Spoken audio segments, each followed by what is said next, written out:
In this video, we are going to be taking a look at some basic math concepts for pharmaceutical calculations, and in particular, we are going to be taking a look at conversion of common units, and we are starting right now.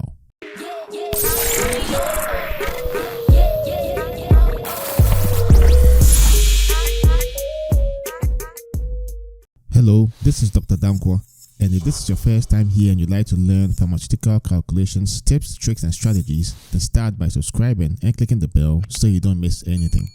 So let's get right to it.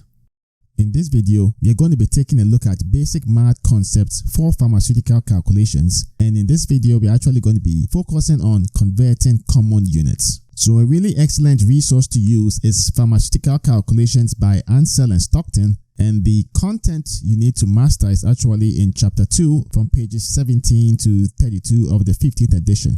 Now, there are two main things we want to achieve from this video. The first one is to be able to convert measures within the international system of units. And then the second objective is to convert measures between or among the different units, which would be the international system of units and other systems of measure used in pharmacy, such as the Avoirdupois and the apothecary. So the way the video is structured is we're going to start off with a quick high-level overview of what international system of units is. We're going to look at the basic units for each dimension that we're going to be working with. Then we are going to look at the various subdivisions and multiples of the basic units for each of those dimensions, and wrap it up with 5 strategically selected examples on how you do conversions within the international system of units. We're going to follow that up with a high-level quick overview of the common households of measures, and then we'll look at 5 powerful examples of conversion of measures between the various units.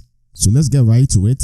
The International System of Units, also known as the SI units, is the official system of measurement that is used in pharmacy and also in medicine. Now, the International System of Units has 3 basic units. You have liters for volume, grams for weight, and meters for length. Now, typically, when you're compounding in pharmacy, you're mostly going to be focused on volume and weight, but it's important to have an appreciation of all those 3 basic units. Now, it's important to also mention the other common systems of measurement, and that would be the Avoirdupois and the apothecary. Now, the Avoirdupois system is actually commonly used in the United States as a measuring system for mass. And in the Avoirdupois system, the basic units are actually grain, ounce, and pound. The apothecary system originated in Greece, and it has standard units for both mass and volume. Now, it's important to mention that only the apothecary system of mass is used in pharmacy.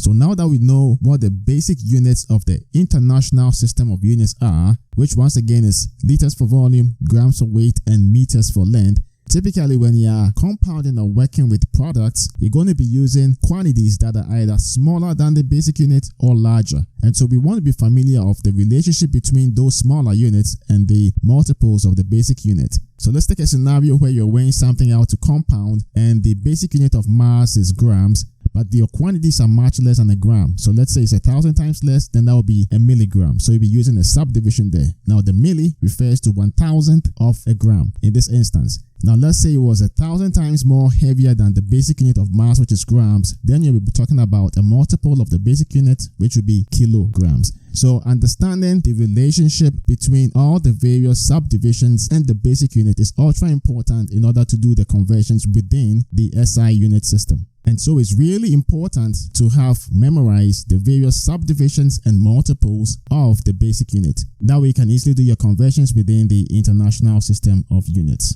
So now that we have reviewed the subdivisions and multiples of the basic unit in the international system of units, let's now explore how you convert from smaller to larger units and larger to smaller units within the international system of units. Now, it's important to note that the international system of units, also known as the metric system, is based on the decimal system. So to change the SI denomination to the next larger denomination, you're going to move the decimal point 1 place to the left. Let's take a look at a very nice example. So let's say you have kilograms, hectograms, decagrams, and grams. You will notice that the kilogram is the largest quantity compared to the grams, which is the smallest quantity in this comparison. Now, if you started off with 3,456 grams, then how you convert that to the decagram will be that you're going to move the decimal place from after the 6 to before the 6. So you move it 1 place to the left because the decagram is 10 times larger than the gram. So now if you're converting the decagram to hectogram, then you're going to move the decimal point one place to the left again, because the hectogram is 10 times larger than the decagram. And if you're moving from hectogram to kilogram, then the decimal point will move one place again to the left, because the kilogram is 10 times larger than the hectogram. So whenever you're moving the SI denomination to the next larger denomination, you simply move the decimal point one place to the left. Now, oftentimes you need to convert from grams to kilograms, and you don't necessarily have to go through each of those steps. You could use the understanding that the kilogram is 1,000 times larger than the gram and simply move the decimal point 3 places to the left. Now, a similar strategy can be used when you're converting from larger units to smaller units, and the way that will work is to change an SI denomination to the next smaller denomination. You're going to move the decimal point one place to the right. So let's take a look at another example. So here you have grams and milligrams. Now the milligrams is much smaller than the grams in this comparison. And so if you needed to convert 5.689 grams to milligrams, then what's going to happen is you're going to take the decimal point and move it one place to the right to move from grams to decigram. And that's because the gram is 10 times larger than the decigram. Or another way to think about it is the decigram is 10 times smaller than the gram. Now to move from decigram to centigram, you're going to move the decimal point one place to the right again, and that's because the centigram is 10 times smaller than the decigram. And to move from centigram to milligram, you're going to move the decimal point one place to the right again, and you're going to end up with 5,689 milligrams, and that's because the milligram is 10 times smaller than the centigram. So if you needed to move directly from grams to milligrams, then you need to have a factor of 1,000, in which case you're going to move the decimal point 3 places to the right. So now that we have reviewed key concepts in international system of units, let's proceed to apply this understanding to solve some practice problems. This question says convert 1275 milligrams to grams.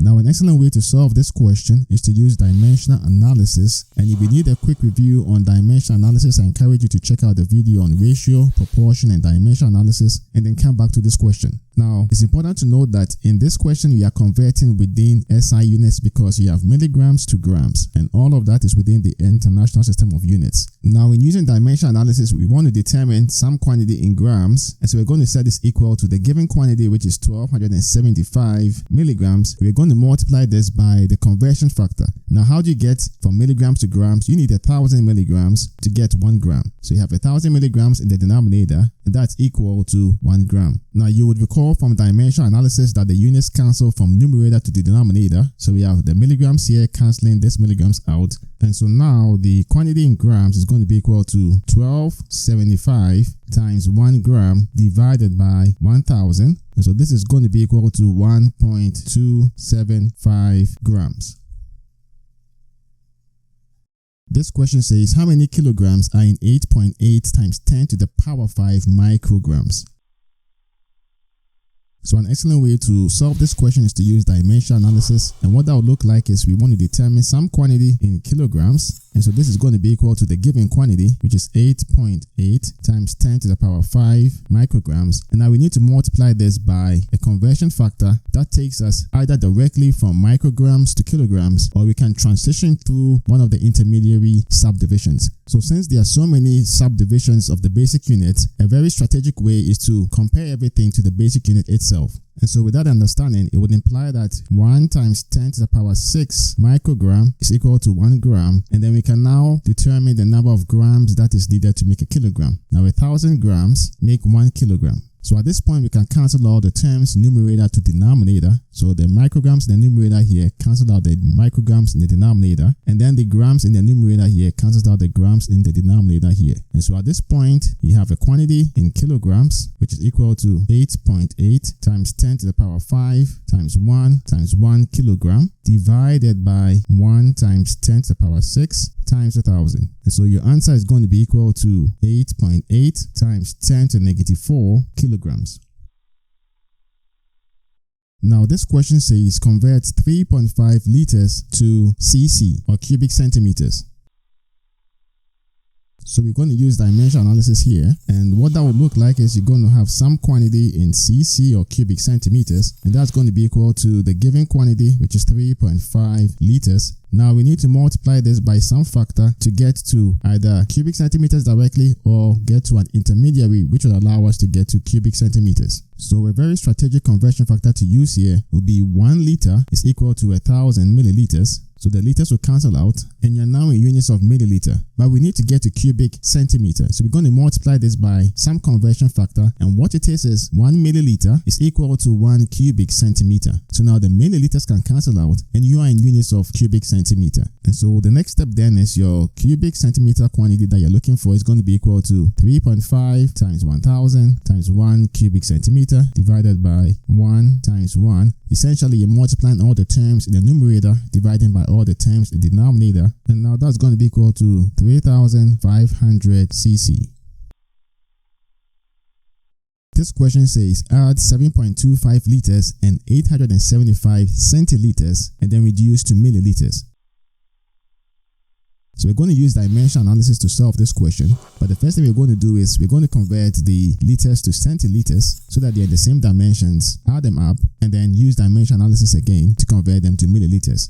So let's see what that looks like. So we need to get to centiliters. So that's going to be equal to 7.25 liters. We need to convert the liters to centiliters, and we're going to use the conversion factor that 1 liter is 100 centiliters. So now the liters can cancel out, and this is going to be equal to 725 centiliters. So in the next step, you're going to add the 725 centiliters to the 875 centiliters, and that's going to be equal to 1600 centiliters. And we need to convert this to milliliters. So we're going to use dimension analysis once again. So some quantity in milliliters is going to be equal to 1600 centiliters times the conversion factor to move from centiliters to milliliters. And the conversion factor we want to use is that 1 centiliter is 10 milliliters. Now all of these conversion factors you can find from the chart of the subdivisions and multiples of the basic unit that we looked at earlier. So we can now go ahead and cancel the centiliters out, and you can multiply all the terms in the numerator and divide it by all the terms in the denominator. That would imply that you have 1600 times 10 milliliters divided by 1, and that's going to be equal to 16,000 milliliters. This question says an inhalation aerosol contains 225 milligrams of methylbutyrenol sulfate, which is sufficient for 300 inhalations. How many micrograms of methylbutyrenol sulfate will be contained in each inhalation? So now how the question is framed, we're actually doing a conversion, and we're converting from essentially milligrams to micrograms, but then it's per inhalation. And so we can use dimension analysis here, and we want to get to the units of microgram per inhalation. So now this is going to be equal to the given quantity, and what we have here is we have 225 milligrams, and these 225 milligrams are in 300 inhalations. So we can now convert the milligrams to micrograms by multiplying this by the conversion factor. The 1 milligram is also 1000 microgram, so the milligrams cancel out, and we are looking for microgram per inhalation. And so that's going to be equal to 225 times 1000 micrograms divided by 300 inhalations times 1. And so this is going to be equal to 750 micrograms per inhalation. So in performing pharmaceutical calculations, you're going to encounter what is known as the common household measures, and it's important to understand the conversion factors between the common household measures and the metric system or the international system of units. So on this slide, you have the high frequency common household measures. The important point to stress here is you need to have these conversions stenciled in your mind. So you need to know that 1 teaspoonful is equal to 5 milliliters, 1 tablespoonful, 15 milliliters, 1 floor ounce, about 30 milliliters. These conversions you need to have completely stenciled in your mind so that you can convert either from the common household measures to the SI unit or from the SI unit to these common household measures. Now, in addition to the common household measures, you also need to be strongly familiar with the Avoirdupois system of weights. And in particular, you need to understand the relationship between the Avoirdupois system of weights and the metric system or the SI units. So for example, you need to have stenciled in your mind that 1 grain is equal to 65 milligrams. So now that we have reviewed the international system of units, the common household measures, and the Avoirdupois system of weights, Let's now apply all of this information to solve some practice problems which will allow us to apply these concepts in converting among the various systems of measurement. This question says, a syrup contains 12 grains of a pain reliever in each fluid ounce. How many milliliters contain 650 milligrams? So in this question, we are actually looking for volume in milliliters, which essentially is a conversion from the fluid ounce to the milliliters. And so we can really use dimensional analysis here. And what that's going to look like is we need to get to some quantity in milliliters. But what have we been given? We've been given information that says that in each fluid ounce, so 1 fluid ounce, it contains 12 grains. And we need to determine the volume in milliliters, which contains 650 milligrams. So we need to multiply this by 650 milligrams. Now we cannot cancel out the grains and the milligrams, so we are going to go ahead and convert the milligrams to grains, and we are going to multiply this by a conversion factor from the Avoirdupois system of weights, and that conversion factor is 65 milligrams is equal to 1 grain. Now the grain will cancel out, the milligrams will cancel out, and you are in units of fluid ounce, but we need to be in milliliters, so we're going to multiply this by another conversion factor. This time it takes us from fluid ounce to milliliters, and the conversion factor is 1 fluid ounce is equal to 30 milliliters. So now the fluid ounce cancels out and your only units left are milliliters. And so we can move on to the next step, which essentially is multiplying all the terms in the numerator and dividing by all the terms in the denominator. So that would imply that you have 1 times 650 times 1 times 30 milliliters divided by 12 times 65 times 1. And now this is going to be equal to 25 milliliters. This question says, if 0.5 liters of a medicinal solution is dispensed to a patient who takes 1 tablespoonful of the solution 4 times a day for 7 days, how many milliliters of the solution remain? Conversion factor, 1 tablespoonful is equal to 15 milliliters.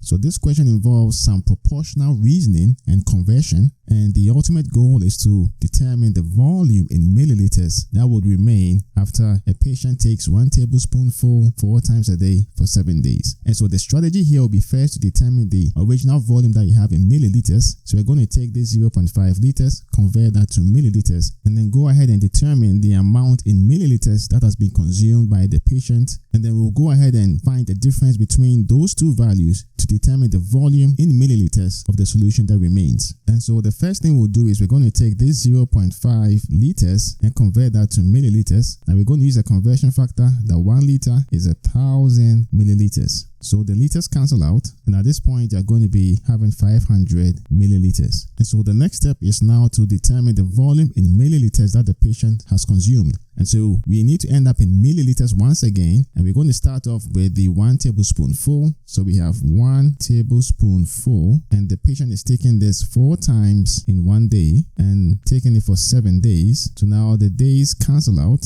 and you have essentially 1 tablespoon. And so now you need to convert the tablespoonful to milliliters. So we're going to use a conversion factor. The 1 tablespoonful is equal to 15 milliliters. So the tablespoonful cancels out, and now essentially what we have is 1 times 4 times 7 times 15 milliliters. Basically multiply all the terms in the numerator divided by all the terms in the denominator. In the denominator you have 1, and so this value is going to be equal to 420 milliliters. And so now to actually calculate the volume in milliliters that remains, we're going to take the 500 milliliters, which is the original volume, and subtract the 420 milliliters from it. And so that would imply that you have 500 milliliters minus 420 milliliters, and that's going to be equal to 80 milliliters. This question says, a physician orders 2 fluid ounces of liquid medication. How many tablespoonfuls should the patient take per day until it is all gone? So a really elegant way to solve this question is to use dimensional analysis. It involves proportional reasoning and also conversions. And the approach we want to take is we are now looking for the number of tablespoonfuls per day. And so we have tablespoonful per day and that's going to be equal to the quantity that's been given. Now the quantity that's been given is 2 fluid ounces per day, so you have 2 fluid ounces in 1 day, and we want to convert the fluid ounces to tablespoonfuls. So an excellent approach to use here is to use the conversion factor that 1 fluid ounce is the same as 30 milliliters. At this point, the fluid ounces cancelled out. You're left in units of milliliters. We don't stop there, but we're going to multiply this by the conversion factor that 15 milliliters is 1 tablespoonful. So now the milliliters cancels out, and so we're still looking for tablespoonfuls per day. And we're going to multiply all the terms in the numerator and divide it by all the terms in the denominator, and that would imply that you have 2 times 30 times 1 tablespoonful divided by day times 1 times 15, and now that's going to be equal to 4 tablespoonfuls per day.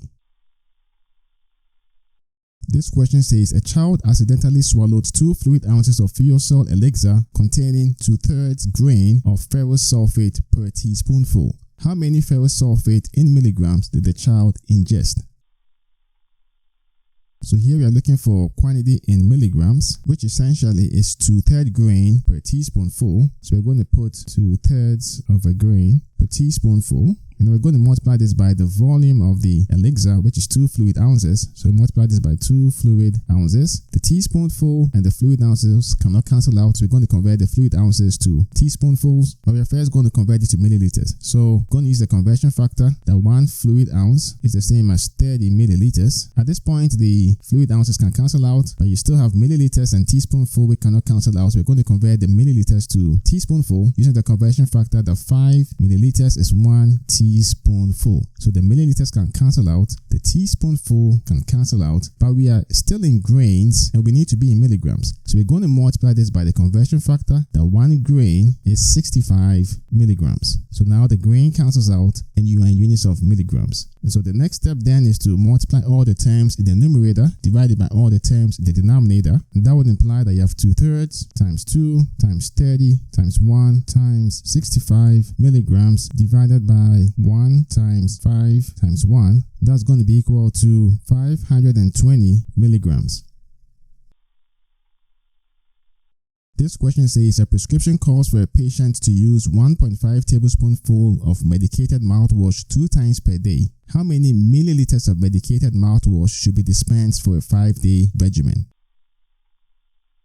So this question involves proportional reasoning and conversions, and an excellent way to approach it is to use dimensional analysis. The ultimate goal here is to end up with volume in milliliters, and so we have some quantity in milliliters, and that should be equal to the given quantity. Now the given quantity here is 1.5 tablespoonful, and the patient is taking this 2 times per day, so 2 times per day, and is taking it for 5 days. So now the days cancel out and you're in tablespoonful, and so now the next step is to multiply all of this by a conversion factor that takes you from tablespoonful to milliliters, and now 1 tablespoonful is 15 milliliters. The tablespoonful cancels out, and so the next step is to multiply all the terms in the numerator and divide it by all the terms in the denominator, and that would imply that you have 1.5 times 2 times 5 times 15 milliliters divided by 1, and that's going to be equal to 225 milliliters. In this video, we reviewed conversion of common units. Now, the mathematical concepts covered are extremely important when solving pharmaceutical calculations, and I encourage you to do more practice so that you become very confident in using these techniques. So I hope you found this video tutorial useful. If you did, be sure to like it and share it. And if you have any questions, leave them in the comments and I'll get to them as soon as I see them. If you'd like to learn more pharmaceutical calculations tips, tricks, and strategies, to start by subscribing and clicking the bell so you don't miss anything. Thank you so much for watching, and I'll see you in the next video.